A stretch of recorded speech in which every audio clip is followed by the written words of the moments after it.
Y como profes, pues hay que pensar que tenemos que dar clase para todo nuestro alumnado. Pero nos movemos en cifras elevadísimas aún, ¿no? Casi el 97% del alumnado con altas capacidades no es identificado dentro de las aulas, ¿no? Yo creo que el principal error que se comete en las aulas es el café para todos y todas. Todos los profes queremos ayudar a nuestros alumnos, pero también queremos sobrevivir sin hacer un burnout y acabar odiando la docencia, ¿no? Más en secundaria. Yeah, siente el groove en cada rincón. Píldoras de educación al micrófono. Innovar en el aula, romper la monotonía. David Santos trae inspiración y energía. Reflexiona, experimenta, rompe la vía, aprende activo, mente en revolución. Comparte experiencias en colaboración. Píldoras de educación en cada lección. Neurociencia y mucha inclusión, herramientas prácticas para la transformación, empoderando al maestro con pasión. Píldoras de educación. Píldoras de educación. Hola, ¿qué tal? ¿Cómo estás? Espero que te encuentres muy bien. Bienvenido y bienvenida a Píldoras de Educación, un nuevo episodio. Hoy tenemos un episodio muy especial porque vamos a hablar de algo que nos atraviesa a todos los que estamos en educación, pero que muchas veces no sabemos cómo abordar bien. Vamos a hablar de nuevo de diversidad, pero no de diversidad en abstracto, de esa que queda bonita en los documentos del centro. Vamos a hablar de diversidad real, la que tenemos en nuestras aulas cada día. 324.574. Esa es la cifra de estudiantes en España que tienen necesidades educativas específicas. Más de 300.000, pero solo 1 de cada 10 recibe los apoyos necesarios. Solo 1 de cada 10. Y hablamos de dislexia, de discalculia, de TDAH, de altas capacidades. Hablamos de ese 93% de alumnado con alta capacidad que no está identificado. Hablamos de niños y niñas que se pasan años siendo etiquetados como vagos cuando en realidad tienen dislexia. Hablamos de maestros y maestras que queremos hacer las cosas bien, pero que, a veces no sabemos muy bien cómo. Para hablar de todo esto, hoy tengo el lujo de conversar con 4 mujeres que saben mucho del tema, que lo han investigado, que lo han vivido en las aulas, que lo han escrito. Mariana Morales, que ya tripite en el podcast, coordina el libro y nos da el contexto general de cómo estamos en España. Beatriz Martín, que nos habla de dislexia y discalculia y de ese concepto tan potente como es el lexismo y de por qué hay que romper las recetas en matemáticas.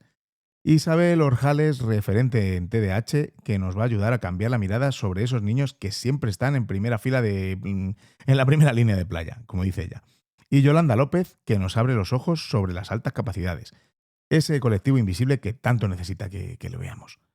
El libro se llama Comprender y atender a la diversidad, dislexia, discalculia, TDAH y altas capacidades, de la editorial SM. Es una conversación de casi hora y media, pero te aconsejo que lo escuches entera, de principio a fin, ya que merece la pena cada minuto. Porque no es un episodio de teoría, es un episodio de aula, de lo que podemos hacer mañana mismo, de cambiar la mirada. Así que te invito a que lo escuches con calma, con un cuadernito al lado, porque seguro que van a salir ideas, estrategias o formas de ver a nuestro alumnado que te van a hacer reflexionar. Y si tienes un hijo o una hija con alguna de estas características, también va a ser un episodio importante para ti, porque vas a escuchar a profesionales que entienden lo que estás viviendo. Así que, vamos allá.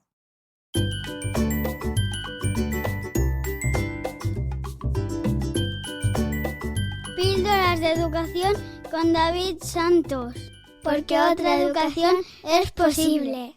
Yolanda, Beatriz, Mariana e Isabel, buenas tardes aquí, no sé cuándo nos escuchen y bienvenidas al podcast, a Píldoras de Educación. Encantado de teneros por aquí.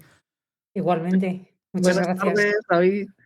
Pues tenemos aquí, antes de empezar, quería agradeceros por este libro, ¿no? Y no lo digo por cumplir ni nada, lo digo porque yo creo que hacía falta también un libro así, ¿no? Y mientras que lo leía me pasó algo, ¿no? Que he ido alternando entre, claro, esto lo veo yo en mi cole, ¿no? Y otras cosas, y digo, ostras, esto no tenía ni idea.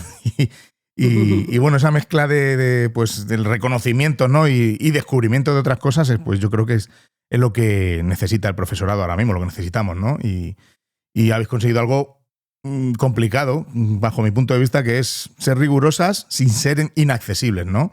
y también ser críticas y sin culpabilizar, ¿no? Y bueno, no nos va a cambiar el sistema educativo, ¿no? El libro, pero de la noche a la mañana, pero yo creo que puede cambiar la mirada de muchos docentes y bueno, y esto puede marcar la diferencia para los niños, ¿no? Y bueno, quería decirlo antes de comenzar, así que ahora ya vamos a por ello. Qué bien.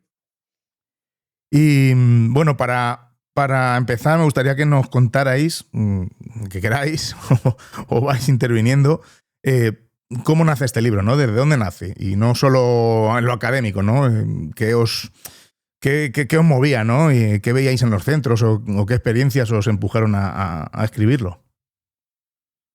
Mariana, aquí Sí. tiene la palabra la impulsora de este proyecto. Bueno, este es un proyecto, nació con la editorial SM, porque estábamos ahí preocupados por el tema. Y yo voy por los colegios haciendo formación de profesorado en otros temas y estos temas siempre salen. Entonces, ¿y cómo hago para hacer la evaluación con el alumno que tiene TDA o que tiene dislexia, o qué hacemos con las altas capacidades? Tal. O a veces sale así, o a veces sale el tema, pues te describen un perfil de alguien y entonces tú en tu cabeza estás viendo que ese perfil es de alguien que tú sabes que tiene dislexia, porque lo que hace es algo como muy típico de ese alumno, ¿no? Y entonces le dices, ¿sí, has mirado si tiene altas capacidades o si tiene dislexia? Y entonces te ponen cara de, pues voy a verlo, o no me acuerdo, ¿no? Y pero realmente hay una necesidad ahí de estar más pendientes de estas cuestiones, de formarnos mejor, de comprender mejor lo que les pasa a estos alumnos y estas alumnas, ¿no? Y son muchísimos. O sea, porcentualmente, si sumamos todos, son muchísimos. Entonces, cuando los profesores dicen cosas como, es que cada vez hay más niños de necesidades, a ver, no es que cada vez haya más, es que cada vez estás detectando más y estás dándote cuenta de una manera más cabal de lo que tienes delante, ¿no? De las personas que tienes delante y las circunstancias que tienen, ¿no? Y sus dificultades y etcétera, ¿no? Y entonces hemos querido hacer un libro, pues eso, que tuviera por una parte de empatizar, ¿no? con cada uno de estos perfiles, una parte de comprenderlos también, ¿no? De entender qué es, qué no es, de desterrar mitos, etcétera. Y luego, obviamente, pues una parte de decir, bueno, pues cuándo tengo que interesarme como profesor, profesora, para que estos alumnos pues tengan su detección profesional, etcétera, y después qué hago con ellos en mi clase, ¿no? O sea, cómo consigo que aprendan todo lo que puedan, ¿no? Y hemos querido hacer eso en un mismo libro. Claro, nos ha salido un poco largo el libro porque tiene, cada capítulo pues merece sus 60, 70 páginas, ¿no? Menos era como imposible sin que fuera una cosa demasiado superficial, ¿no? Y entonces pues hemos querido contribuir un poco a que las 3, 4 cosas que más frecuentemente se va a encontrar un docente en el aula, pues que tuvieran una referencia actualizada sobre cada uno de los temas. Y yo misma, por ejemplo, cuando he leído alguno de los capítulos, me he sorprendido, ¿no? de todo lo que no sabía, ¿no? ¿Sí? Es decir, yo, por ejemplo, yo pensaba que sabía cosas del TDA hasta que me leí el capítulo de Isabel y dije, pues qué bien que me lo he leído, ¿sí? Que no sabía yo mucho de esto. O de discalculia, bueno, de eso ya sabía que sabía un poquísimo, ¿no? Entonces digo, pues ahora ya me entero un poco mejor, ¿no? Claro. Entonces, realmente igual sabes cosas, pero las tienes como de hace mucho tiempo y viene bien refrescar, ver un poco pues cómo se ha actualizado también, porque ha habido mucha investigación igual en los últimos 15, 20 años sobre cada tema y conviene mucho hacerse una actualización aunque creas que sabes, ¿no? Y además, como has dicho, ¿no? Hablas de una cifra que me parece brutal, de 320, casi 25.000 estudiantes que tienen necesidades educativas específicas en España, pero solo 1 de cada 10 recibe los apoyos necesarios. A mí me parece un dato muy significativo, ¿no? Y bueno, en muchos centros se habla de inclusión, pero luego está la realidad, ¿no? ¿Dónde está la mayor distancia entre lo que decimos y la práctica real? No sé qué habéis visto. Bueno, yo desde mi experiencia en el aula creo que ha mejorado la identificación porque ha mejorado, por un lado, la formación del docente. ¿no? Yo creo que identificamos más porque sabemos que estos niños existen. Quizás en mi campo, que es la alta capacidad, creo que son dentro de los olvidados, son los grandes Sí, olvidados, desde ¿no? luego. Porque hemos puesto el foco durante muchos años, creo que positivamente, ¿no? En una detección de necesidades, ¿no? Pero a lo mejor unas necesidades con más dificultades, ¿no? Y es verdad que el colectivo, por ejemplo, de los niños con alta capacidad, en los últimos años ha empezado a identificar más, pero nos movemos en cifras elevadísimas aún, ¿no? Casi el 97% del alumnado con altas capacidades no es identificado dentro de las aulas, ¿no? Y mucho profesorado que llega a las aulas no está formado en la identificación, ¿no? Y en la comprensión y en la atención educativa del alumnado con alta capacidad. Pero por otro lado, creo que hemos hecho muchos avances, ¿no?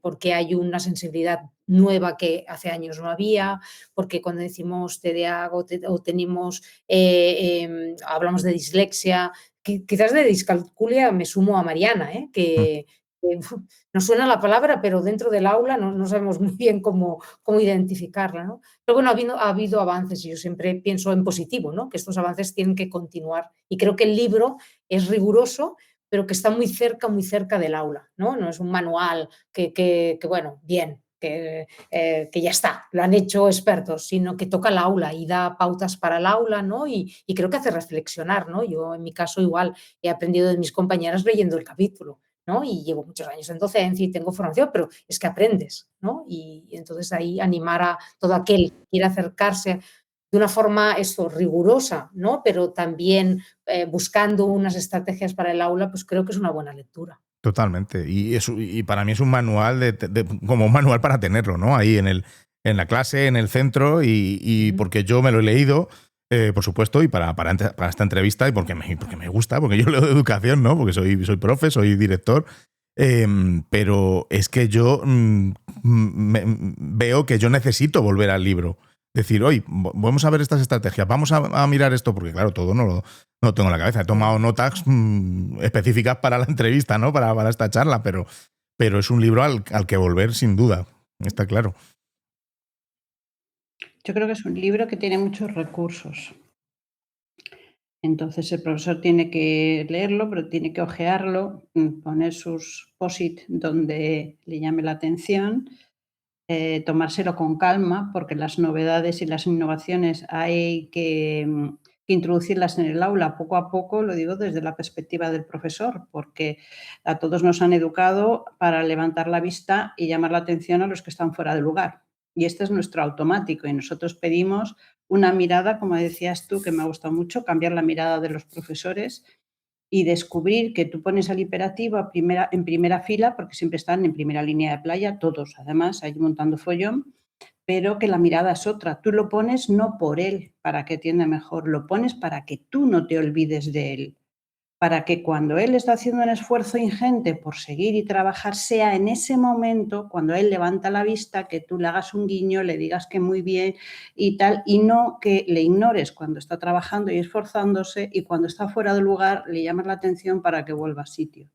Y también para que cuando tú estás dando clase, en medio de todo el follón que tenemos al dar clase, pues cuando empiezas a verle que se mueve, que ya no puede más, antes de que la líe, antes de que eche una carcajada, que se meta debajo del pupitre, que puedas coger y decir, a ver, necesito que alguien me haga un recado, tú mismo, que estás trabajando muy bien, y le des un respiro, porque entonces respirará él y respirarás tú. Y sus padres ya no te cuentan. Ya nos has dejado aquí algunas cosillas, ¿no?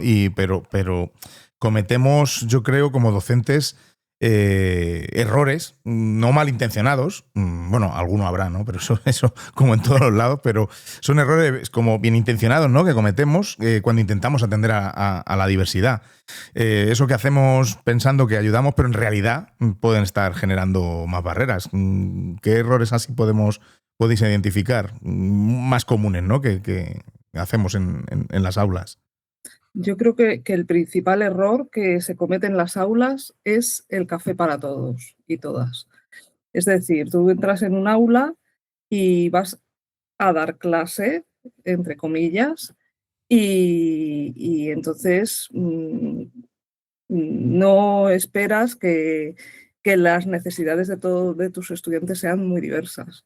pero es que sí lo son. Entonces no hay que ir a dar clase, hay que ir con una estrategia donde quepan todas esas diversidades, y todas esas diversidades tienen el mismo peso, o tienen que tener el mismo peso en tu estrategia pedagógica. Entonces, de esa forma lo que tendría que hacer un profesor, o lo que tendríamos que hacer, porque creo que aquí todos nos dedicamos a la educación, sería una planificación docente donde todos y todas quepan. Entonces no es vengo a dar clases, sino que vengo con una serie de estrategias y de currículums que voy a ir adaptando dependiendo de las necesidades de mis estudiantes, de sus niveles, de sus ritmos y de sus necesidades. Entonces, yo creo que ese es el principal error, el café para todos y todas. Claro, porque en el libro habláis de este tipo de necesidades, ¿no? Específicas, pero es que tenemos una gran diversidad en el aula, no solo estas necesidades, ¿no? Entonces, ahí atacaríamos al diseño, ¿verdad, Mariana? Sí, yo creo que tenemos muchas rigideces, y bueno, y quien esté libre de pecado, pues que tire la primera piedra, ¿no? Y esas rigideces, pues hay que trabajarlas pensando con la idea en la cabeza de que todos tienen que aprender, ¿sí? Entonces, no se trata de hacer la clase solamente para los que son como tú eras cuando eras alumno, ¿sí? Que esta es una cosa que nos pasa mucho a los profes. Los profes somos personas que hemos tenido éxito académico, ¿eh? Por eso somos profes, ¿eh? Entonces tenemos ese sesgo de superviviente, y nos pensamos a veces, es una creencia, que como yo aprendí eso de esa manera y me fue bien, pues que a todo el mundo le va a ir bien. Pero en realidad eso no tiene por qué ser así. A ti te pudo ir bien, pero a lo mejor a tu compañero que acabó haciendo de, no sé, de albañil o limpiando o lo que fuera, pues no le fue tan bien porque no tuvo éxito académico, etcétera, ¿no? Entonces, porque abandonó el sistema educativo, quiero decir, ¿eh? Entonces, bueno, pues es que hay que tener en cuenta ese sesgo que tenemos. Sesgos tenemos todos, tenemos muchos sesgos. Y como profes, pues hay que pensar que tenemos que dar clase para todo nuestro alumnado. No, yo iba a decir que yo creo que Beatriz ha dado en el punto clave de cuál es el paso de lo que dice Mariana, ¿no? Que es la planificación. Realmente todos los profes queremos ayudar a nuestros alumnos, pero también queremos sobrevivir sin hacer un burnout y acabar odiando la docencia, ¿no? Más en secundaria. Entonces, la clave de las claves está en entender la diversidad como se entiende ahora. O sea, todavía hay muchos profes que piensan que cuando yo llegue a la clase y ya vea lo que tengo, ya vea si tengo un hiperactivo, o si tengo, entonces yo ya voy a ver si me busco un libro o si hago un curso o tal, ¿no? Y la clave es decir, hay una serie de alumnos tipo que están en todas las aulas. Vas a tener un hiperactivo fijo, vas a tener más, pero bueno, uno con dificultades de aprendizaje de lectura, de dislexia, vas a tener altas capacidades y tal. Entonces, diseña las actividades pensando en estos niños también, ¿no?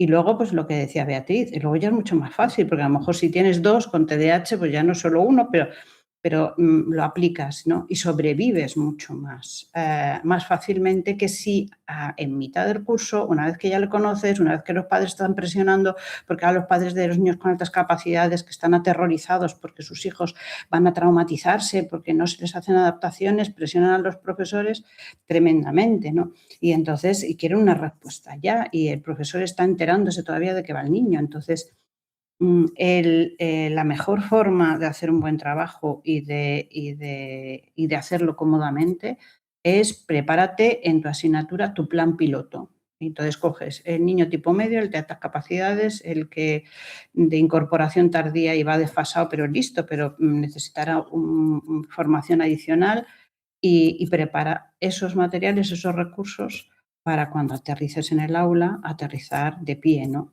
de cabeza. Claro, fijaos que, mira, hace poco tuve por aquí por el podcast a Coral Elizondo y Y bueno, preparamos el episodio con algunos audios y algunas preguntas de profes, ¿no? De profes de aula, bueno, eran de mi cole. Y casi todos lo que preguntaban era cómo hacer y cómo puedo hacer yo en mi aula con esta falta de recursos, o no puedo yo sola, no puedo. Ese era el sentir general, ¿no? Los recursos. Yo, vamos, siempre pienso lo mismo, que sí, claro que sí, que faltan recursos, estaría muy bien que se bajara mucho más las ratios, estaría muy bien que tuviéramos más profesorado, pero ¿qué hacemos? ¿Qué hacemos con lo que tenemos? Algo hay que hacer, ¿no? No podemos pasar a la inacción, ¿no?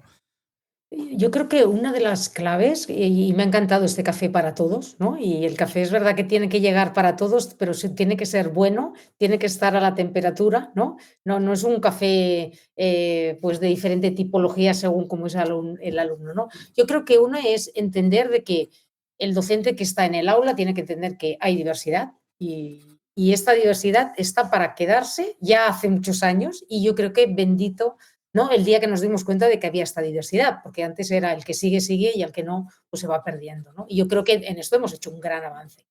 Por otro lado, es verdad que siendo docentes podemos decir que el trabajo en el aula no es fácil, ¿no? Este trabajo de una identificación. Para poder identificar un alumno tienes que tener una formación y tienes que tener una mirada abierta a que hay algo más detrás de la materia que tú tienes, ¿no? De estos saberes que tenemos que transmitir. Y entonces pasamos por la identificación, que va de la mano de una buena formación, porque después podríamos hablar, ¿no?, de los 3 campos, la cantidad de mitos, de ideas erróneas que hay en relación, ¿no?, o alrededor de estos alumnos, que además dificultan más.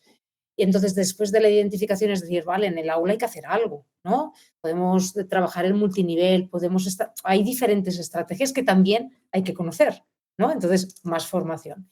Y por otro, yo creo que el gran paso para la atención a la diversidad, que a veces lo olvidamos, son esa mano que hay que hacer a las familias, ¿no? Y también es verdad que no hay tiempo, que no, pero sin esa mano para que todos nos entendamos, realmente no se atiende a la diversidad, o es muy difícil atenderla. Entonces, si tenemos una buena formación, una buena predisposición, si, como decía Isabel, ¿no?, organizamos bien previamente qué va a pasar en el aula para esto, para caer de pie, ¿no? No para ir salvando, pues eso, cada hora como podamos.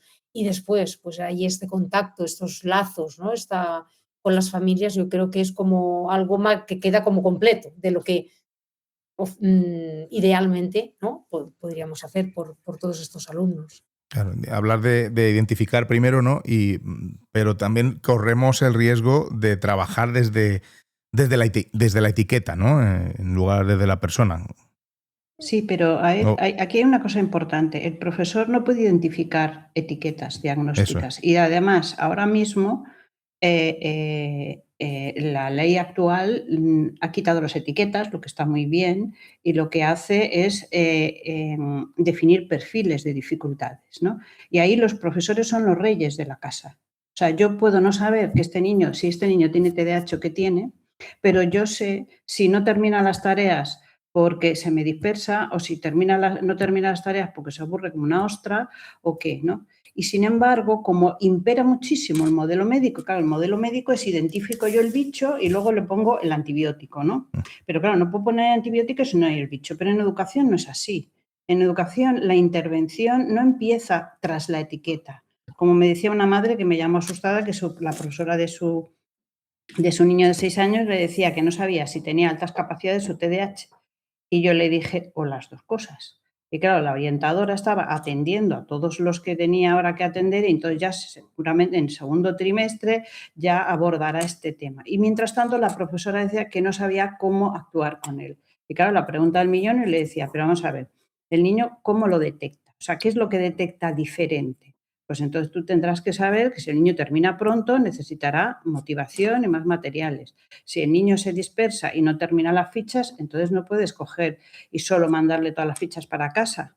La estrategia más sencilla y más absolutamente básica y tonta es la de simplemente supervisar más frecuentemente. Tú repartes un ejercicio una ficha con 6 ejercicios, esperas que estén 20 minutos o media hora haciéndola, pero a Marta porque es una ficha de lectura y tiene dislexia o sospecha, a Paco porque sus padres están divorciando, el pobrecito mío no sabe dónde anda, y al hiperactivo porque lo vas a tener en tu mesa sí o sí diciendo seña, no entiendo, el tercero, ¿no? Pues entonces a estos tres le decís, venís y hacéis el primero y venís a enseñármelo, genial, ahora hacéis el segundo y venís a enseñármelo, hacéis el tercero y venís a enseñármelo. El niño termina las fichas con los demás y tú vas alargando el número, venga, ahora me vas a hacer 2, no 1, 2, va a ser mucho. El hiperactivo, si tú le dices 2 va a ser mucho, sonreirá y se irá a hacer las 2 para darte el gusto, ¿no? Entonces, la mirada hacia la dificultad es, ¿este niño qué dificultad tiene? Y luego comunicarse a los padres y a quien haga falta, porque los padres están muchas veces deseando echar una mano, pero a veces no les llega la información, ¿no? Y mientras yo estoy poniendo medidas del aula, no medidas especiales de las que se dice y adaptaciones metodológicas y de no sé qué, no, las adaptaciones de el niño termina las fichas en mi mesa de pie, porque me decía una profesora, es que es la única manera, ¿no? No sé qué le pasa, pero termina de pie aquí porque si no, no. Entonces, esas son las anotaciones que necesitará luego el Departamento de Orientación, los padres, para saber qué hacer con el niño, ¿no? Y hay mucha creencia de que hasta que no tiene la etiqueta ya y el diagnóstico no se puede hacer nada. O sea, hay unas adaptaciones oficiales, pero todos los profesores hacen adaptaciones de alguna medida. Y esas adaptaciones es muy importante que trasciendan a los padres para que los padres sepan, ha llegado a este nivel, ha llegado a este aprendizaje, pero ha necesitado esto, que no lo necesitan la media de los niños, ¿no? Vete haciéndote la idea de que pasa algo, ¿no? Y también comunicarse a los profesores del año siguiente. Esto es lo que me ha funcionado, el siguiente escalón que hay que subir con este es esto, autonomía o lo que sea, ¿no? Y ahí los profesores, de alguna manera, tienen muchísimo más control, pueden coger más las riendas. No tienen las riendas cuando cuando sienten que es que yo tengo que aprender a detectar si este niño es un gamberro o tiene TDAH o qué tiene. Digo, pero tú lo que necesitas es definirle qué es lo que hace, cuándo lo hace y cómo lo hace, ¿no? Y lo que a ti te falla, dice, con este he intentado esto y no me funciona. Exacto. Y entonces busco ayuda, ¿no? Yo lo he vivido personalmente también como padre y claro, era como, no le podemos poner adaptaciones porque no tiene un diagnóstico. Digo, bueno, pero exactamente lo que estás comentando, Isabel, pero ¿qué hace en el aula? ¿Qué le pasa? ¿Cómo actúa? Pues habrá que darle, ¿no? Su café, habrá que actuar y habrá que hacer algo. Yo creo que el libro da muchas ideas, ¿no? Sí. De muchas cosas que cada profesor tiene que coger, lo que dices tú, tiene muchas lecturas, ¿no? Y a veces a salto de mata, ¿no? Te lees todo el capítulo, sino que te vas al SOS de un tema, ¿no? Y no necesitas que nadie te diga que un niño necesita adaptaciones para caer en la cuenta de que cuando tú recoges los exámenes, echa un vistazo para ver si están todas las preguntas completas y no des por hecho que si no ha completado una pregunta es que no se la ha estudiado. Y más los despistados. Pregúntale. O sea, vas recogiendo los exámenes, lo dejas aparte, cuando ya has recogido todo le dices, Paco, ven para aquí. Digo, ¿y esta por qué no la has hecho? Y dirá, ahí va, es que no le di la vuelta a la hoja, ¿no? Por ejemplo. Y no necesitas una adaptación especial para eso, ¿no? Es simplemente pues cambiar un poco la mirada. En la introducción hablas, Mariana, que has hecho tú la introducción, hablas de responsabilidad compartida, ¿no? Que en este sistema donde a menudo sentimos que todo cae sobre el docente y solo sobre el docente, ¿no? A mí me parece importante recalcar esto, ¿verdad? Sí, porque el mensaje no puede ser apáñatelas como puedas. O sea, el mensaje es haz tu trabajo lo mejor que puedas, pero como sistema vamos a tratar de también de cada uno arrimar el hombro, ¿no? Desde cosas como recoger los datos correctamente, ¿sí? Por parte de las administraciones, recoger los datos correctamente de cuánto alumnado está detectado de cada una de las cosas, porque hay cosas que llaman muchísimo la atención. Por ejemplo, en el tema de las altas capacidades llama muchísimo la atención la capacidad de detección que tiene alguna comunidad autónoma frente a otras. Luego, cada una de las administraciones, pues cómo se trabajan esos temas dentro de cada consejería, cuál es el mensaje que se manda a los centros. O sea, esto es una cosa que es importante o esto es una cosa de apañaroslas como podáis. qué recursos se ofrecen, qué formaciones serias, rigurosas se hacen en los centros de formación de profesorado que dependen de las consejerías sobre estos temas, qué prioridad se les da. Desde las inspecciones a dónde está esto en la agenda del cuerpo de inspectores. ¿Sí? O sea, ¿esto es la prioridad 57 o es la 2? O sea, ¿cuál es? Cuando se va a un centro, vas a un centro, qué papeles pides, qué documentos pides, en qué clases entras, qué preguntas haces, por quién te interesas, etcétera. Bueno, pues ahí yo creo que hay margen. Yo creo que hay margen para poner este tema encima de la mesa, para que se hable de él y para que nos centremos en las cosas que son, en esto que es muy, muy relevante. Pero es muy relevante, a ver, todo es relevante. Lo que pasa es que esto tiene un peso enorme porque hay muchísimos alumnos que tienen necesidades de este tipo, ¿no? Entonces, si conseguimos que el alumnado con dislexia, por poner un ejemplo, pues tenga más éxito educativo en conjunto, pues yo creo que habremos conseguido un punto interesante en excelencia, ¿no? Se habla mucho, por ejemplo, del tema de la excelencia. ¿Qué es la excelencia? ¿Sí? Pues para mí la excelencia es que esos alumnos que tienen dificultades en el sistema, ¿sí?, tengan el mismo éxito que todos los demás, académicamente. ¿Sí? Para mí eso sería excelencia. ¿Sí? Entonces, yo creo que ahí pues, se pueden hacer muchas cosas, ¿no? Y luego ya dentro de los centros también hay cosas, ¿no? Y tú eso como director, David, pues lo vivirás también, ¿no? O sea, en la agenda del colegio, en el día a día, ¿qué prioridad ocupa este tema, ¿no? ¿Cuánto tiempo le dedicamos en las reuniones? ¿O lo despachamos así tal? ¿No? O sea, ¿dedicamos un día al mes, por ejemplo, a hablar de altas capacidades? Como idea, así muy loca, los profesores. ¿Sí? Venga, ¿cuántos alumnos tenemos? Yo tuve uno una vez. No, tú tienes uno ahora seguro, ¿sí? O más de uno seguramente. Y alguna también, ¿sí? Que las chicas, por ejemplo, hay otro tema ahí de género que en el tema de altas capacidades llama mucho la atención también, ¿no? Entonces, bueno, o sea, dentro de los centros, ¿qué prioridad se le da a esto? ¿Cómo se mete en la agenda? ¿Qué mensajes se lanzan? Esto es una cosa que tratamos de bandear y de sortear, de surfear en nuestro día a día, o es una cosa que decimos, hoy vamos a tomarnos estas cifras como responsabilidad compartida entre todos, ver qué podemos hacer, cómo podemos atender mejor a estas familias que están preocupadas por sus hijos, por estos temas, también a las que no están preocupadas, porque algunas no saben lo que les pasa a sus hijos, saben que les pasa algo, pero no saben qué. Y esos niños también tienen derecho a que se les atienda bien, ¿no? Entonces, yo creo que en todos los niveles del sistema se puede actuar. Beatriz, Evia. Sí, bueno, con respecto al tema de la excelencia que comentaba Mariana, yo creo que la excelencia radica precisamente en que el alumnado que pueda tener riesgo de dislexia o de discalculia o de lo que sea, no llegue nunca a fracasar. O sea, que se elimine el fracaso.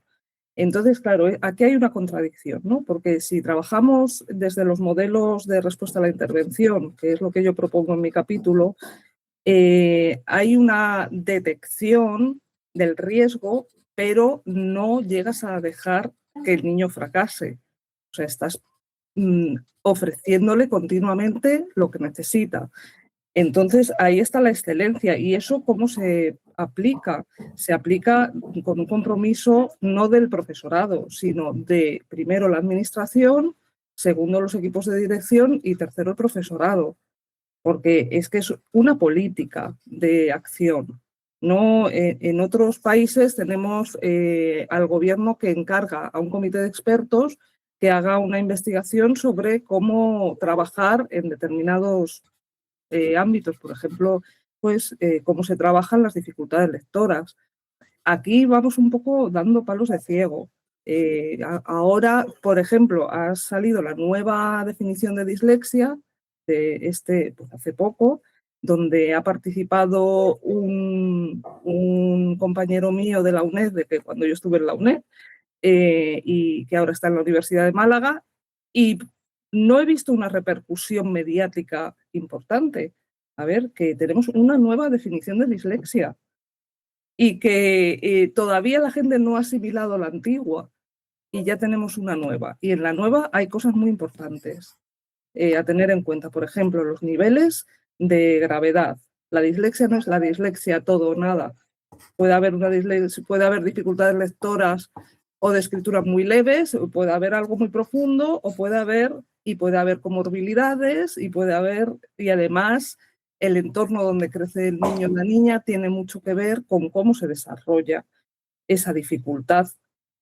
O sea que hay factores de riesgo y hay factores de resiliencia.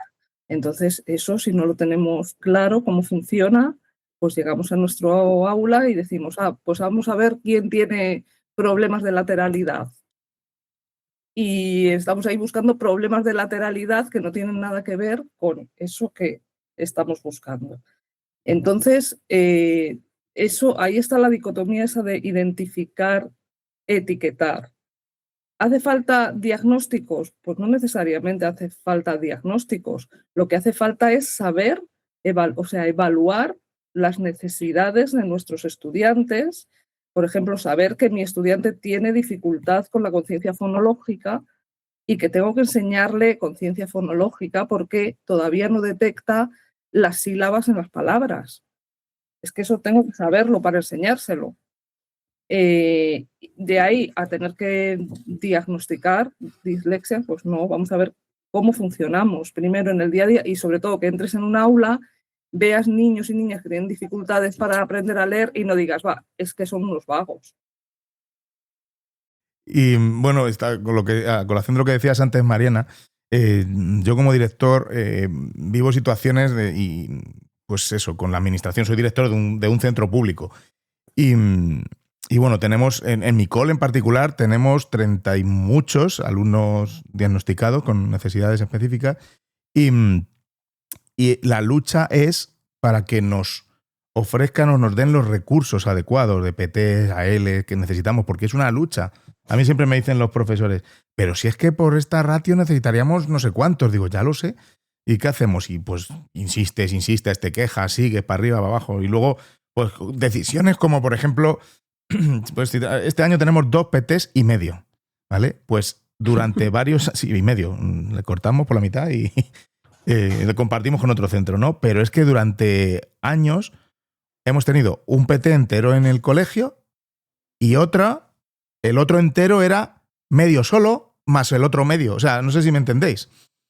El otro entero era medio y medio, 2 personas distintas. Es que es difícil trabajar así muchas veces. Piensa que hay en comunidades que no existen los PTs. Pues fíjate, pues ahora ya me voy más contento y todo.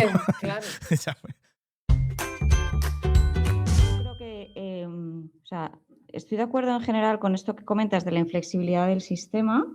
Creo que opera en muchos sentidos. Por ejemplo, para los alumnos con altas capacidades, y esto Yolanda nos lo puede explicar mejor,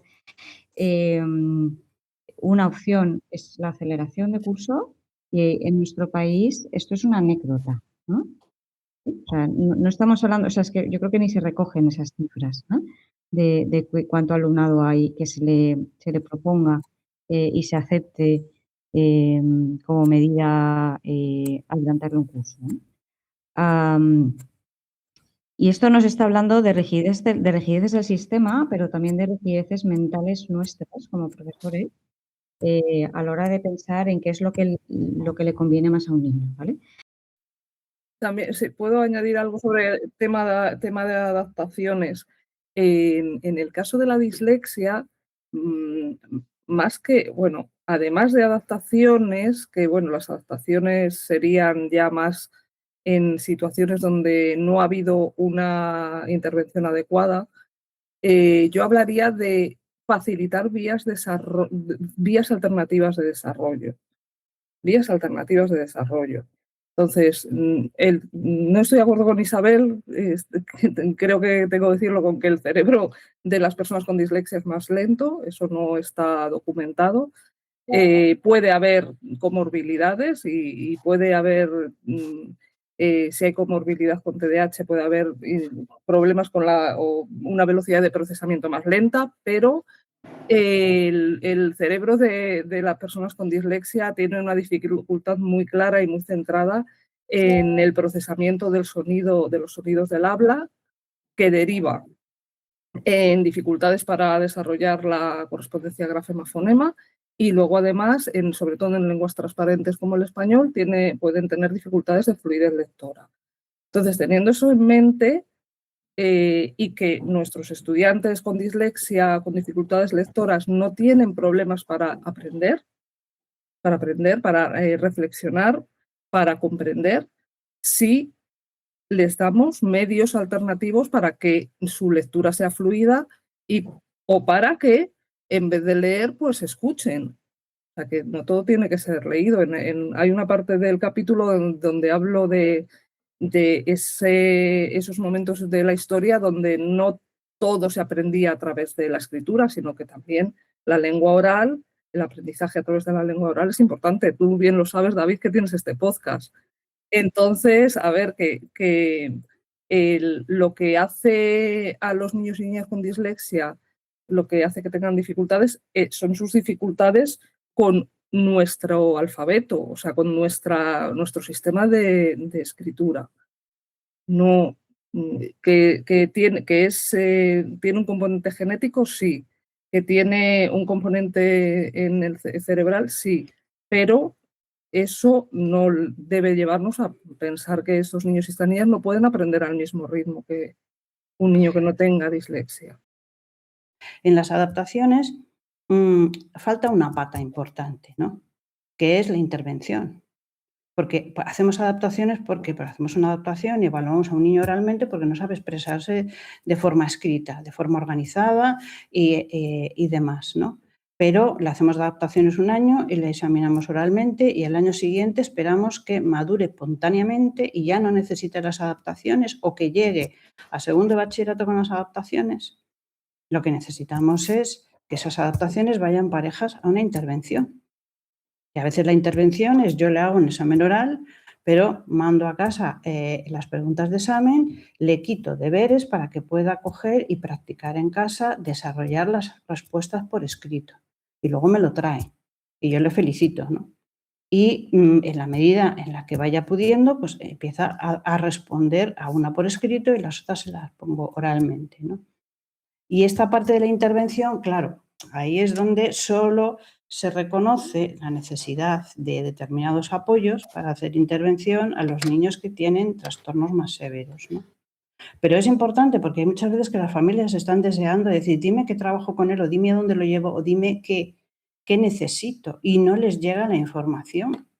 Porque el profesor no está a lo mejor con la mirada en el departamento de orientación esperando que le hagan caso, ¿no?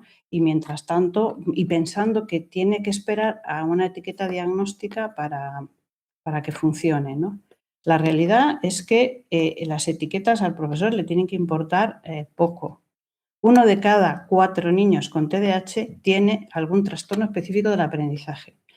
Y muchos niños con dislexia tienen un trastorno de atención no diagnosticado. Y la incidencia de TDAH, por ejemplo, en altas capacidades es exactamente la misma que en niños en altas capacidades. Y no se les detecta porque ese no se aburre, o sea, ese es porque se aburre por lo que no atiende. Y no se le detecta y no se le trata ni por altas capacidades ni por TDAH. Y la aceleración en un niño que tiene altas capacidades y tiene un perfil de TDAH es un peligro. Porque igual que, como dice Beatriz, los niños con dislexia, que solo tienen dislexia, tienen problemas en concreto en eso, pero el nivel de desarrollo madurativo en el resto es acorde a su edad. El niño con TDAH muchas veces la regulación emocional, la regulación del comportamiento, los intereses son de niños más inmaduros. Entonces, en definitiva, pues necesitamos conocer a cada niño y hacer un traje a medida. Y eso supone que a la hora de tomar decisiones importantes sobre si repites, si no repites, si adaptaciones o no, ahí nos tenemos que mojar todos. El profesor, el departamento de orientación, los profesionales, si existen, que han valorado al niño, ¿no? Para poder contribuir a qué traje necesita este niño. Y hay niños, porque como parece que yo siempre hablo muchas veces de darles tiempo a los niños, ¿no?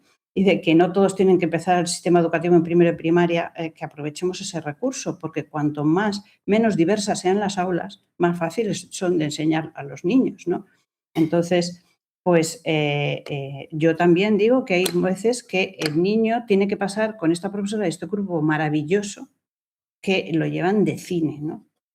Pero yo creo que hay cosas ahí que si los coles están concienciados, yo creo que todavía hay cierto margen, nos da la ley, para poder hacer un poco más esos trajes a medida, ¿no?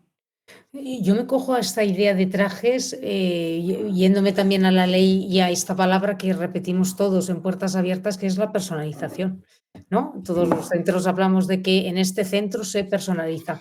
Y yo entiendo la personalización, entender eso, que cada alumno es único y irrepetible, con unas características personales, sociales, ¿no? Académicas, que hay que intentarle dar una respuesta. Y se le tiene que dar esa respuesta dentro del aula, ¿no? Me da igual la etiqueta. Yo cuando hablaba en el principio del podcast sobre identificación no quería decir espero la etiqueta para identificar, yo siempre digo, es decir, aquí pasa algo.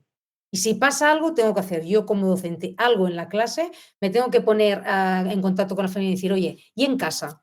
Porque esto lo veo en la clase, en casa esto pasa y tal. Y si vemos que tal, pues sí que hacemos una derivación a un especialista que se le haga un diagnóstico, ¿no? Y aquí también podemos entrar que cada comunidad autónoma pues funciona de una forma diferente. Pero cuando habla de identificación es que el docente, una parte de su trabajo es detectar en el sentido de, ostras, este alumno está siguiendo, ¿no? Si no sigue, ¿por qué? Y si sigue también, ¿por qué? ¿No?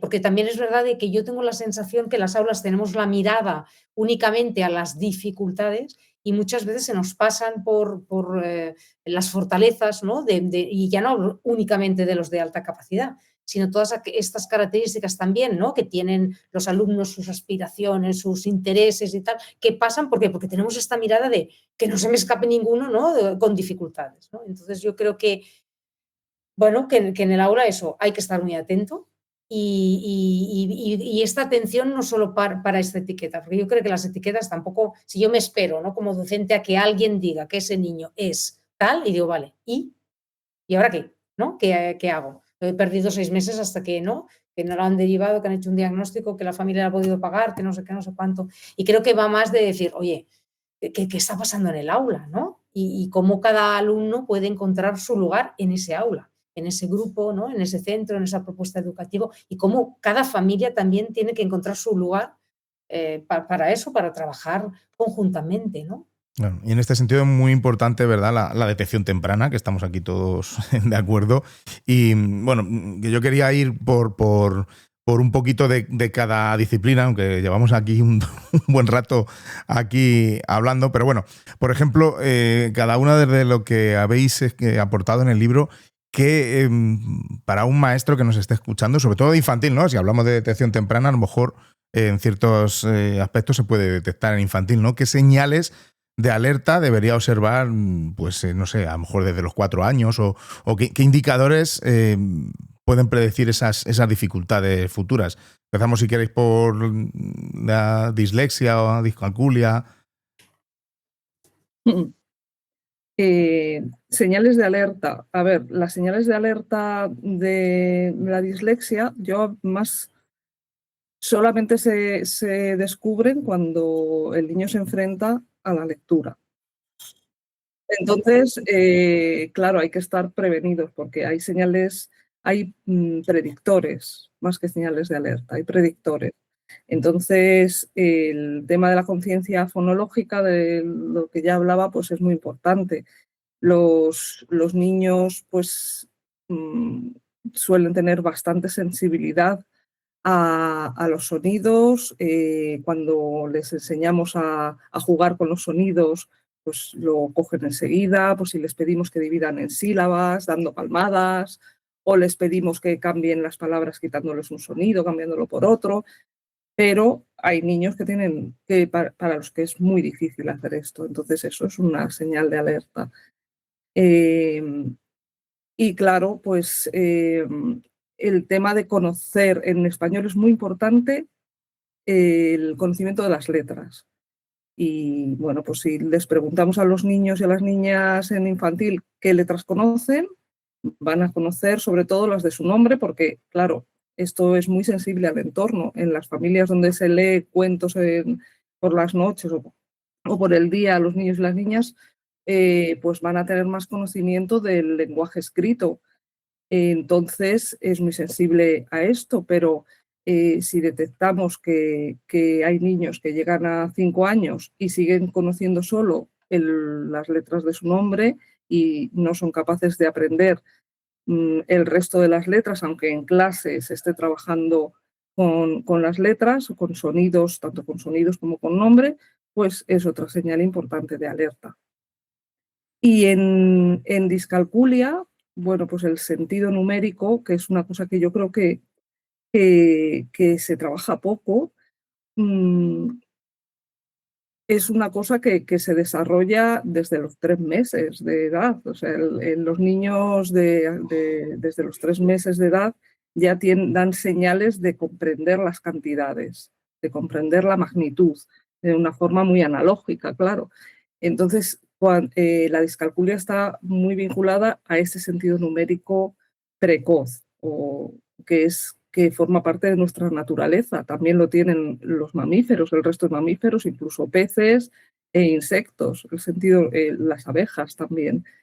Entonces, desde muy pequeños, los niños aprenden a contar, aprenden los números, aprenden a razonar sobre los números, y ahí podemos detectar, en casos muy graves, claro, pues dificultades para contar, dificultades para aprender las reglas de conteo, de establecer la correspondencia 1 a 1 de los conjuntos, de comparar las cantidades entre conjuntos, etc.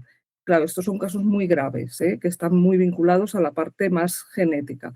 Pero luego, en cursos más avanzados, los niños y las niñas que nos aprenden las tablas de multiplicar, a lo mejor tenemos que pensar si es porque son vagos o porque tienen dificultades para registrar los hechos numéricos y recordarlos. Recordar las tablas de multiplicar, confundir los signos de las operaciones, el más por el menos, confundirse con el valor posicional, es decir, las unidades, las decenas, las centenas. Esos son señales muy claras de discalculia y que hay que estar atentos. Y si ya los niños que tienen dislexia o discalculia ya los decimos que son vagos, ¿no? Los de TDAH ya pues no existen, ¿no? Es un invento de las farmacéuticas y de que ahora... Entonces, todavía sigue habiendo muchos mitos. Sí. ¿Qué señales podemos... A ver, los profesores lo que pueden registrar son los síntomas, ¿no? Si un niño, respecto a los niños de su edad, es mucho más movido, más impulsivo, más inquieto, le cuesta escuchar, le cuesta fijar la mirada mientras estás hablando, él se queda focalizado en un tipo de juegos y en los rincones no pasa al siguiente rincón, ¿no? Porque se queda... en realidad, lo que tiene que ser una señal de alerta es, yo veo que un niño funciona de forma diferente a los demás. Me cuesta que me escuche, le cuesta seguir instrucciones. Muchas veces no sigue las instrucciones o no obedece, no tanto porque sea desafiante, sino porque no se ha enterado, ¿no? Y yo tomo una serie de medidas, ¿no? Yo como profesor lo que tengo que hacer es decir, esto es lo que yo veo en el aula que tiene dificultades. Y yo he hecho esto, esto y esto y esto, y no me acaba de funcionar como me ha funcionado con menganito, ¿no? O sea, lo que define de alguna manera que hay ciertas dificultades es la resistencia al avance. Es lo que decía Beatriz. ¿Cuántos profesores le preguntan a los padres cuántas veces les he enseñado las tablas de multiplicar? Niños que han sido entrenados y entrenados y entrenados y que no hay manera y que las olvidan. Entonces, aquí hay algo, ¿no? Entonces, y además para el diagnóstico, para el profesional, cuando el profesional pide y le dice al profesor qué es lo que ve, es importante ese proceso de resistencia al avance, ¿no? O sea, realmente no es que el niño tenga más faltas de ortografía, sino la resistencia al almacenamiento de la escritura correcta en palabras frecuentes, por ejemplo, ¿no? Entonces, lo que ayuda a los padres es decir, mira, tu hijo se levanta no sé cuántas veces, no sé qué, y yo he hecho esto, esto y esto, y de esta manera lo consigo, pero tienes que saber que esto no es la media de la clase, ¿no? Una vez una profesora me dijo que le pidió a una madre de un niño de 4 años que la acompañara a una excursión, solo para que su madre tomara conciencia, porque claro, su madre era su primer hijo, para ella eso era normalísimo, ¿no? Y recuerdo que la madre me decía a mí, Isabel, chica, es que todos estaban en la fila, se quedan los niños en la fila cuando se lo dicen las profesoras y el mío, ¿no? Ella pensaba que su hijo saltara como un gamo era lo normal para esa edad, ¿no? Entonces, yo no tengo por qué saber mucho, yo lo que sí sé es lo que yo hago en el aula, lo que me funciona con él o lo que no. Y a lo mejor resulta que para que esté sentado en la asamblea lo tengo que tener casi sentado entre mis piernas, casi transmitiendo tranquilidad, y además de vez en cuando le tengo que dar alguna excusa para que se levante, traiga un libro y se vuelva a sentar y tal, porque si no, no consigo que se siente, ¿no? Que si yo estoy al lado se aprenden las letras, pero si no, le doy una ficha y que no tiene control cuando viene del recreo, tarda mucho en bajar, ¿no? O sea, hay dos mitos en el tema del TDAH muy claros, ¿no? Los niños con TDAH tienen una tasita de atención más pequeña. O sea que sí, hay profesores que me dicen, y muchos lo dicen, este no tiene problemas de atención, este es que no atiende porque no le da la gana, porque está toda la mañana sin hacer nada, porque si se levanta y tal, y cuando yo le digo, Alfonso, o hace las 2 fichas de lengua, no bajas al patio, va y las hace en un pispás. Y yo pregunto. Y tú le dices, Alfonso, tienes que hacer las 2 fichas y te puedes bajar al patio. Tú me las traes a la sala de profesores y le dejas ahí solo en el aula haciéndolas, ¿no? Y te las hace. Y me dice la profesora, no, hombre, no, yo me quedo ahí porque si no, no las hace, claro. Tú te quedas ahí a su lado recordándole el objetivo de la tarea y aumentando la motivación. Y con el aumento de la motivación, con un plus 3 veces más grande de motivación, el niño termina las tareas. Porque los problemas de atención son problemas para regular eficazmente la atención, especialmente en tareas en las que no son motivantes, a demanda del entorno, en las que me pide el profesor, no en las que me gusta a mí. Por eso, cuando están muy motivados, puede parecer que no tienen problemas de atención. Lo que pasa es que el niño con problemas de atención puede estar muy disperso, entonces entendemos que tiene problemas de atención, y puede estar hiperfocalizado, que ya puede caer una bomba y no se entera. Entonces tú mandas a recoger y este está por uvas porque está con la plastilina y no recibe, ¿no? El otro mito del TDAH es la hiperactividad como si fuera ansiedad, ¿no? Apunta al niño a muchas extraescolares para que desfogue y el niño sobrepasado. Porque es un sistema nervioso que se dispara con mucha facilidad, pero se frena con dificultad. Que están todos en el gol, jugando al fútbol y suena el timbre para volver a clase, y los timbres, por desgracia, no son música clásica relajante, son o sirenas de vamos a las trincheras o la música a toda marcha de moda. Entonces, todos los niños, mientras se van poniendo la fila, según la madurez neurológica, el cerebro no termina de madurar hasta los 25 años, ¿no? Pues en función, los de tercero tardan más en bajar del nivel del gol, ¿no?, que los de sexto, ¿no? Pero el niño con TDAH de tercero puede parecer un preescolar y llegar a la fila todavía en nivel de gol. Los demás ya han bajado el nivel de actividad y este entra en la clase hablando a gritos, ¿no? Entonces son niños a los que hay que ayudar a bajar el nivel de actividad. Entonces la clave en realidad es decir, a ver, yo siento, y además los padres lo van a entender mejor. Tú te entrevistas con los padres de niño con problema. Primero, cosas que me gustan de tu hijo. Me encanta tu hijo, lo adoro, hace esto, ha mejorado en esto, tal. Peros. Yo veo este problema, no se centra, no para quieto, pero os pongo un ejemplo. Haciendo no sé qué, no sé cuántos, pues, y la mayoría de los niños de esta edad ese problema no lo tienen. Y yo necesito recurrir a esto y esto para que funcione. Y me funciona, pero me preocupa esto, ¿no? Y la evolución. O no me funciona y por fin necesito, papis, que me busquéis ayuda, asesoramiento y tal, porque yo llego hasta aquí. Pero... y esto, a final de curso, muy importante, por escrito, un correo electrónico, no sé, y por escrito a la carpeta del niño, para hablar con el profesor del año siguiente y para los padres, ¿no? Porque la detección es importante. Un niño con TDAH, con riesgo de TDAH, que llegan primero de primaria y hacen como si uno hubiera pasado por infantil, el orientador tiene que esperar varios meses para ver si esto es la adaptación al bilingüismo, a la jornada continua, a tal, para ver si esos síntomas son transitorios. Pero si ese niño viene con informes de infantil y lleva 3 años funcionando así, no esperamos hasta final de curso para derivarlo. Este ya viene entrando por la puerta grande y ganamos tiempo. Y si, bueno, estamos hablando de que si ya el TDAH es inventado, ¿no? Que lo hemos inventado, las altas capacidades ya, Yolanda, ni te digo, es que no está, es un perfil totalmente olvidado, ¿no? Es invisible. Sí, es verdad que se empieza a hablar más de la alta Sí, capacidad. Yo creo que ha mejorado también la formación, aunque hay muchísimo que por hacer, pero sí que es verdad que es un colectivo que además es un colectivo que es muy heterogéneo. O sea, el alumno con alta capacidad tipo de le pongo unas gafas grandes y que se parezca a Einstein, alta capacidad no existe. Y si hablamos de las niñas, pues tampoco, ¿no? Pero sí que es verdad de que hay algunas características que nos pueden llevar a pensar que, ojo, que aquí quizás hay unas altas capacidades, ¿no?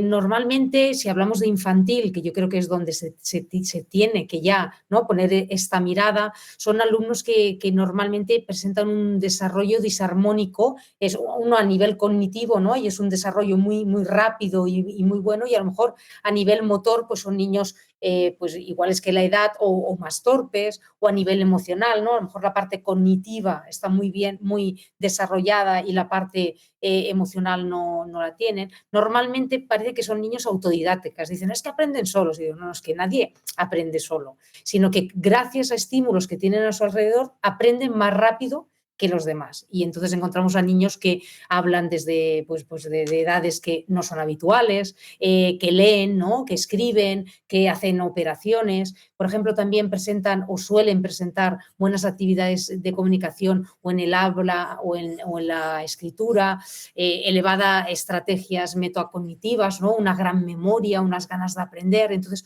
todo esto son pistas de, oye, entonces yo aquí siempre digo, ¿no?, desde infantil, porque las altas capacidades aún da muchísimo miedo a los docentes. Yo creo que cuando hablas de alta capacidad la gente se tapa como la boca, ¿no? Yo creo que hay una alta capacidad, pero bueno, vamos a dejar a ver si se le pasa, a ver si es una precocidad, y yo digo, sea lo que sea, hay que dar una respuesta, ¿no? Si quieren leer, que lean. Oye, es que claro, voy a hacer, pues que lean, ¿no? Porque si no, cuando dices esto de que son normalmente alumnos con una inagotable ganas de aprender, los de secundaria, ¿no?, que yo pues tengo la suerte de dar muchas formaciones, me miran riéndose de, pues sí, pues este no lo tiene. Y yo digo, pues las tenía, ¿no? Y entonces, ¿dónde las perdieron? ¿No? Cuando tenía que repetir la misma ficha no sé cuántas veces, o cuando lo hacíamos el secretario de los demás para que no molestase, no. Y entonces yo creo que esto, que infantil, los primeros cursos de primaria son importantes para decir, oiga, que aquí quizás hay unas altas capacidades. Mariana, ¿querías Sí. apuntar algo? Yo quería hacer un pequeño apunte para que estemos más atentos y atentas a las niñas y a las adolescentes, ¿sí? Porque se nos escapan muchísimas. Tenemos una mirada muy puesta en lo que nos llama la atención, que son pues ciertos comportamientos, pues a veces disruptivos o lo que sea, que por nuestra manera de socializar a los niños y a las niñas, pues se produce mucho más en los varones que en las chicas. Y entonces, se nos escapan muchos. Entonces, esta niña, su hermano tiene alta capacidad, pero ella no, ella es que es muy trabajadora, ¿no? Pues eso es un poco raro, ¿sí? O sea, eso ahí yo creo que hay que sospechar que seguramente es trabajadora, pero que además tiene su alta capacidad, porque es otra cosa que además tiene un componente genético ahí, ¿no? No es el único, pero está ahí, ¿no? Y con todo lo demás, o sea, intentemos mirar más allá de nuestros estereotipos y de nuestras expectativas, ¿no? Porque eso también nos está influyendo a la hora de sospechar, de detectar, de tratar, etcétera, etcétera. Sí, yo creo que es una frase, ¿no?, que en muchas reuniones de evaluaciones, y ahora que estamos de evaluaciones, lo hemos acabado, muchas veces se habla de, ostras, este niño es súper inteligente, es un crack, ¿no? Y cuando hablamos de la niña, es súper responsable, siempre trae los deberes y se porta bien, ¿no? Y entonces hacemos como y aquí me sumo a Mariana, ¿no? ¿Cuántas niñas quedan, pues eso, pasan, ¿no?, por nuestras aulas sin ser identificadas como alumnas con altas capacidades, y ya en la adolescencia la ¿no?, detección es abismal, los números, ¿no? Igual que las niñas que pues pueden ir a un programa de enriquecimiento curricular fuera de los centros escolares y tal, o sea, aún ¿no? El baremo es elevadísimo. Entonces aquí yo me sumo a Mariana a esta mirada especial a las niñas y a las jóvenes con altas capacidades, ¿no? Tenemos en las Sí, aulas. porque eso es, Sí, sí, sí. Claro, pero es una cifra dramática, ¿no? Porque si das datos 93% con alta capacidad no están identificados, pues ya en niñas. Realmente es dramática. Sí, sí.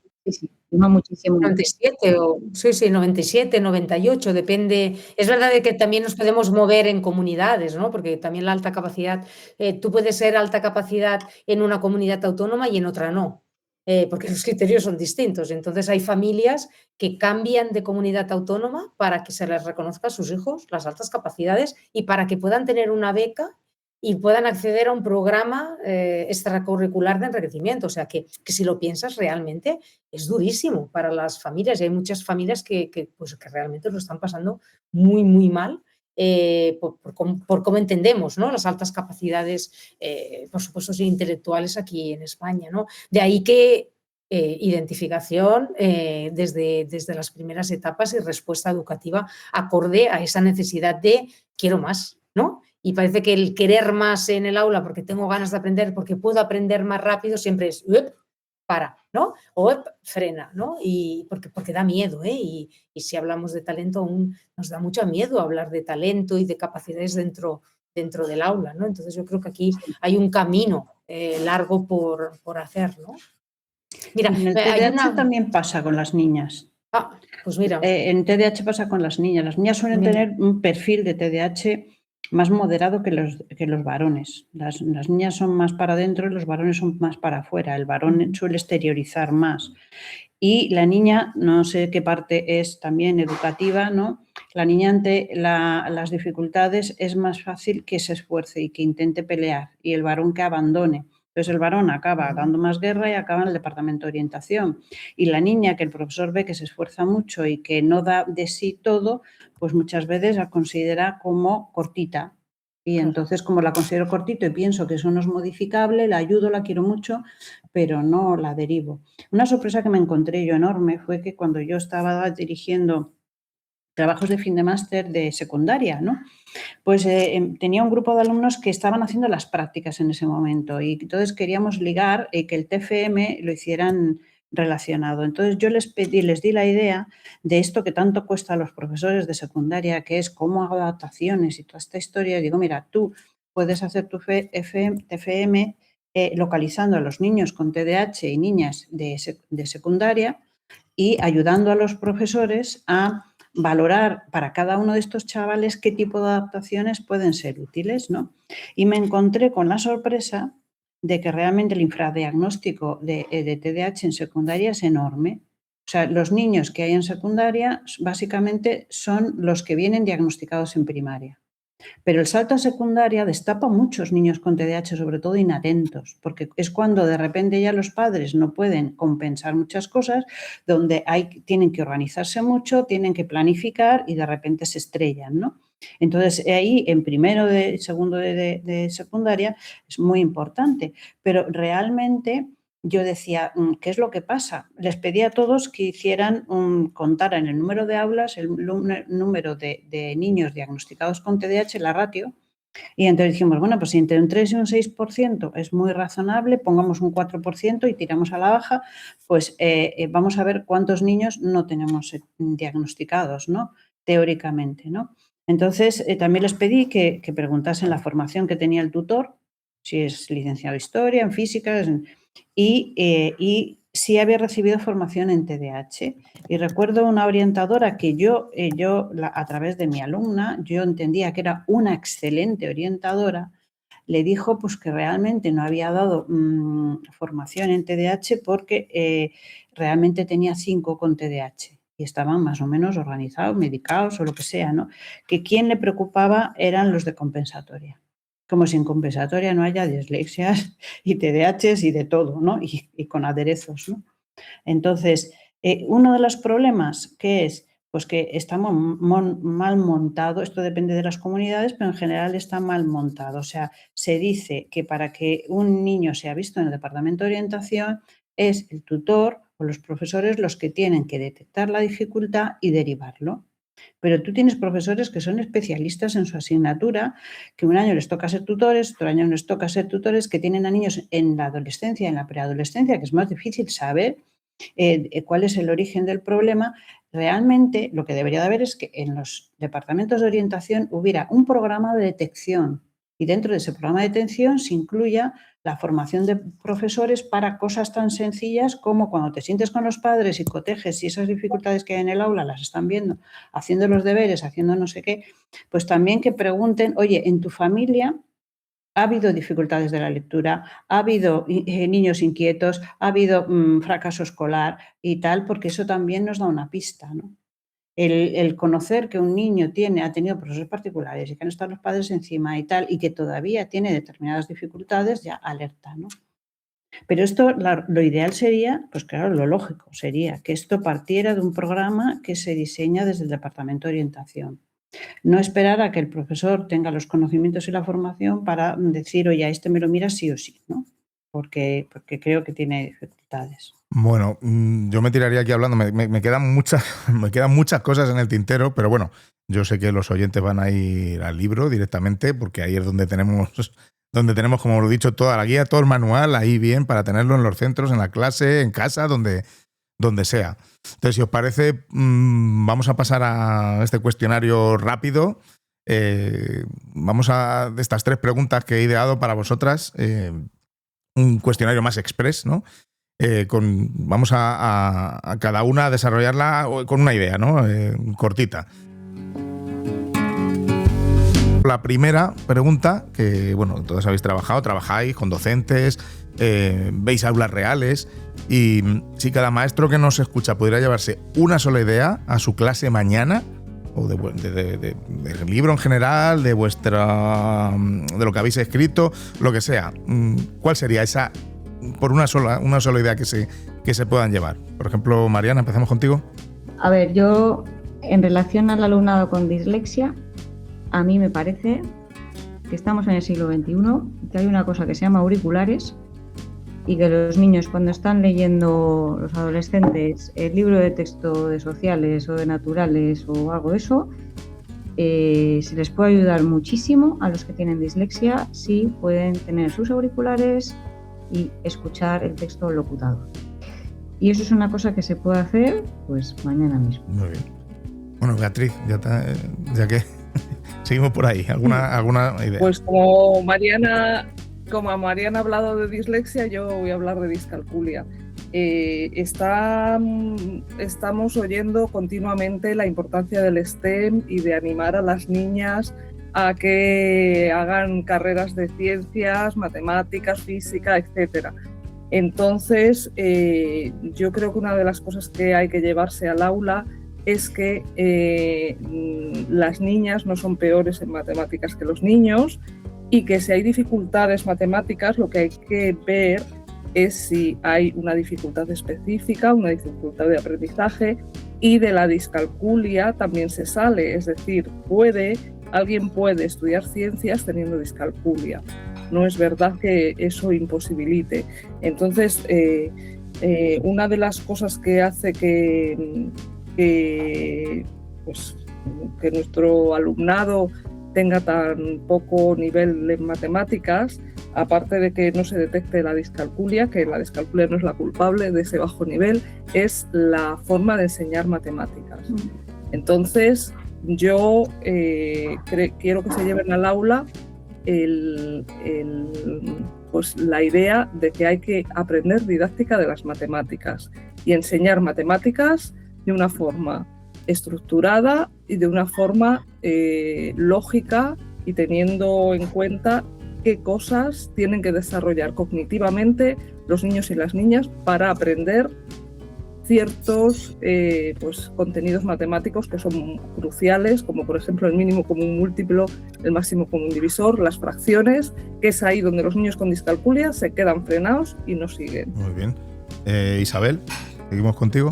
¿Alguna idea que se puedan llevar mañana? Pues quizá una idea muy inmediata es eso, es cambia la mirada de esos que tienes en primera línea de playa, de los desastres, ¿no? Y en vez de centrarte en llamar la atención para que vuelvan a focalizar la atención cuando están distraídos, empieza a poner puntos positivos cuando están trabajando, o a sonreírles o a decirles después: he visto que estabas trabajando bien, ¿no? O sea, el niño lo tiene sentado cerca para que tú no te olvides que cuando está haciendo lo mismo que hacen los demás, él está haciendo un plus de esfuerzo que necesita reconocimiento. Y para que cuando tú empieces a detectar que ya no puede más, entonces le mandes levantarse y dar un respiro o hacer un recado o algo, ¿no? Yolanda, te toca. Pues yo diría que se llevarán al aula y que entender que el colectivo de alumnos y alumnas con altas capacidades es un colectivo muy heterogéneo, y que entender que las altas capacidades no hay que demostrarlas, porque les hacemos demostrar para ver si realmente, sino que hay que desarrollarlas. Y ahí el papel del docente es la clave, que las puedan desarrollar dentro del aula. Vamos con la segunda. Un error muy habitual que cometemos al atender a la diversidad. Ese que veis una y otra vez en centros.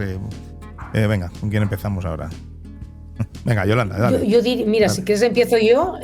Yo veo que la diversidad muchas veces la seguimos hablando desde una parte negativa de, ostras, qué diversidad hay en el aula, y creo que habría que darle la vuelta de, ostras, ya que somos diversos, ¿no? Sumemos dentro del aula esta diversidad, de que tenemos necesidades diferentes, aspiraciones diferentes, fortalezas diferentes, pero juntos podemos hacer un grupo y podemos aprender, ¿no? Entonces yo le diría esta, la idea positiva de hablar de la diversidad. Venga, ¿quién sigue? Beatriz, por ejemplo. Pues yo creo que un error muy habitual en las aulas es esperar a que maduren, esperar a que los niños maduren. Yo creo que no hay que esperar a que los niños maduren, Bueno. porque la intervención temprana es crucial y está demostrado, la evidencia científica demuestra que una intervención temprana es crucial para que las dificultades de aprendizaje se manifiesten de una forma más leve. Entonces, no esperar a que maduren, intervenir. Muy bien. Isabel. Yo creo que un error frecuente es el no prever que vamos a tener esos niños, el pensar que las medidas dependen tanto de las características del niño que creamos que las medidas que tenemos que tomar empiezan primero conociendo al niño y empiezan cuando tú estás haciendo tu plan piloto de tu asignatura, y tu plan piloto tú lo adaptas al niño medio, al que está por encima, por debajo, al que no atiende, al que le cuesta aprender, ¿no? Y si tú llevas ya actividades, agrupaciones, diversas formas metodológicas de abordar las actividades, pues todo es mucho más sencillo en el aula, y además sirve para todos, porque muchas veces cuando nosotros proponemos adaptaciones, los profesores se plantean, es que esto está bien para todos. Yo he visto profesores a los que ha habido que enseñar a plantear los enunciados de los problemas de matemáticas con una cierta lógica, pero no para el TDAH, para todos, ¿no?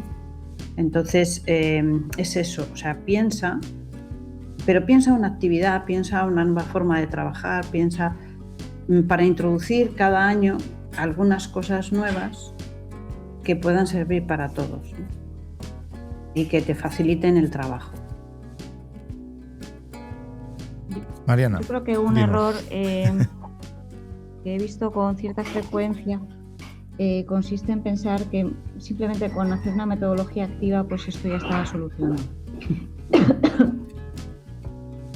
Y entonces pues se priorizan cosas que son vistosas. Perdón. Se priorizan cosas que son vistosas, que molan, que les ves ahí motivados y tal, sin entrar en el detalle. Y en el detalle hay que entrar, porque están haciendo una actividad que parece que están ahí muy metidos y tal, pero ¿quiénes son los que están metidos? ¿Y quiénes son los que no están metidos? ¿Y por qué? Y entonces muchas veces creo que confundimos la superficie con lo que está pasando en el fondo. Y esto nos pasa con metodologías activas y con pasivas, o sea, con todo tipo de metodologías. No es que están muy callados, entonces por eso están trabajando y están aprendiendo, pues no necesariamente, ¿no? ¿Vale? Entonces creo que hay que ser más analíticos, más autocríticos con lo que realmente está pasando, tener más feedback de los alumnos, de qué están pensando, de qué les ha llevado a pensar eso, a desconectarse, etcétera, ¿no? Y vamos con la última, una frase para completar que tengo aquí, así más rápida, que me parece sencilla pero fundamental, ¿no? Venga, atender a la diversidad empieza por... Venga, Isabel mismo. Pues por lo que has dicho tú al principio, ¿no? Por cambiar la mirada. Por cambiar la mirada. Porque cuando yo doy formaciones para profesores me piden estrategias para el aula. Y yo siempre digo que son de cajón de madera de pino, son de sentido común y ellos podrían darme más variedad a mí. Pero si yo no les consigo explicar qué es un niño con TDAH, no van a aplicárselo a ese niño, porque van a considerar que ese niño no. O pasa lo mismo pues, con lo que decía Beatriz, un niño con dificultades de aprendizaje que le consideran vago, ¿no? Entonces es cambiar la mirada. Entonces, si los profesores que nos están escuchando ahora se escriben ahí en el móvil 3, 4, 5 ideas que hayan sacado de aquí, de novedosas, que les hayan dado un nuevo enfoque, pues luego ya ellos van a saber cómo encontrar la respuesta a las necesidades de esos niños, ¿no? De niños que antes no veían, a lo mejor. Venga, bien, Beatriz. Yo diría que atender a la diversidad empieza por mirar las barreras del contexto antes que las dificultades o los defectos de los estudiantes. Y de ahí sale el diseño universal de aprendizaje, que no hemos hablado de él, pero que... No hemos hablado de él, tenemos aquí apuntado muchísimas cosas, yo lo pero... pongo ahí encima de la mesa, diseño universal de aprendizaje, que parece que no es nada, pero es mucho, y es el entrar al detalle ese que dice Mariana, de vamos a ver cómo diseñamos nuestro espacio y nuestra propuesta pedagógica para que alcance a todos y cada uno de los niños y las niñas que tengo en el aula. Eso, muy bien. Yolanda. Atender a la diversidad empieza a mí por entender esto, que cada niño es único y irrepetible, con unas características que tenemos que conocer para poder acompañar. Muy bien. ¿Y Mariana? Para mí, atender a la diversidad empieza por empatizar con cada uno de esos niños y niñas y adolescentes que tenemos en el aula. Pensar que podría ser tu hijo, tu hija, tu sobrino, el hijo de tu amiga, de tu vecina. Y a partir de ahí plantearte qué más puedes hacer, ¿no? Pues bueno, vamos a dejarlo aquí. Yo, como digo, se me quedan un montón de temas, pero bueno, espero que a los oyentes les hayamos abierto un poquito las ganas, ¿no?, de seguir investigando y, por supuesto, tienen esto y mucho más en vuestro libro, que es comprender y atender a la diversidad, dislexia, discalculia, TDAH y altas capacidades. Que no lo hemos dicho durante la conversación, pero bueno, ya lo he dicho yo en la introducción antes de hablar nosotros. Así que nada, Mariana, Beatriz, Isabel y Yolanda, muchas gracias. Gracias a ti. Gracias. Beatriz. Que os lo vuelvo a repetir, me parece un libro necesario, a mí me ha gustado, ahí lo voy a tener yo de cabecera para volver a consultar en todo momento y nada, que seguimos hablando. Muchas gracias, David. Gracias, David. Gracias. Hasta luego. Adiós.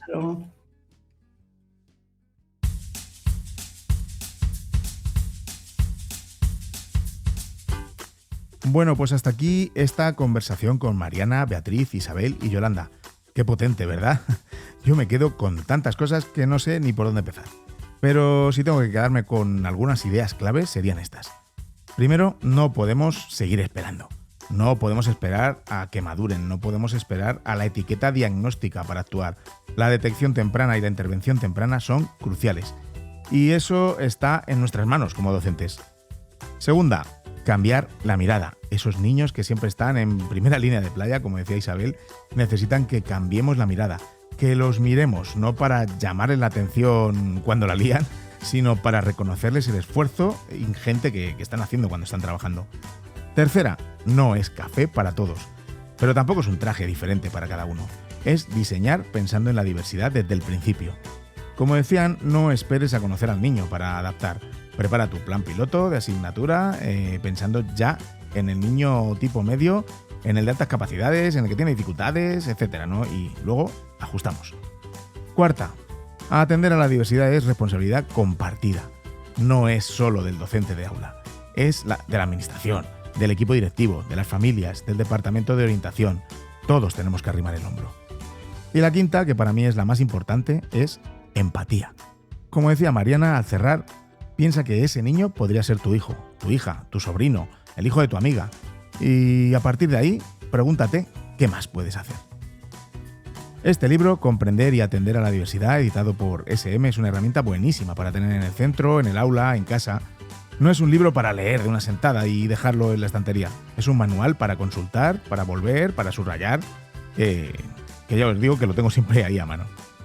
Y si este episodio te ha removido algo, si te ha hecho pensar en algún alumno en concreto, en alguna situación de tu centro, compártelo. Compártelo con tus compañeros de claustro, con el equipo directivo, con las familias que están luchando por sus hijos. Porque al final, como hemos dicho tantas veces, no se trata de cambiar el sistema educativo de la noche a la mañana. Se trata de cambiar miradas. Y cada mirada que cambia puede cambiar la vida de un niño. Yo sé que estás agotado, agotada, sé que las ratios son las que son, que los recursos no llegan, que hay días que llegas a casa y piensas, ya no puedo más. Yo lo sé todo eso. Pero también sé que cada día, con lo que tienes, estás haciendo magia.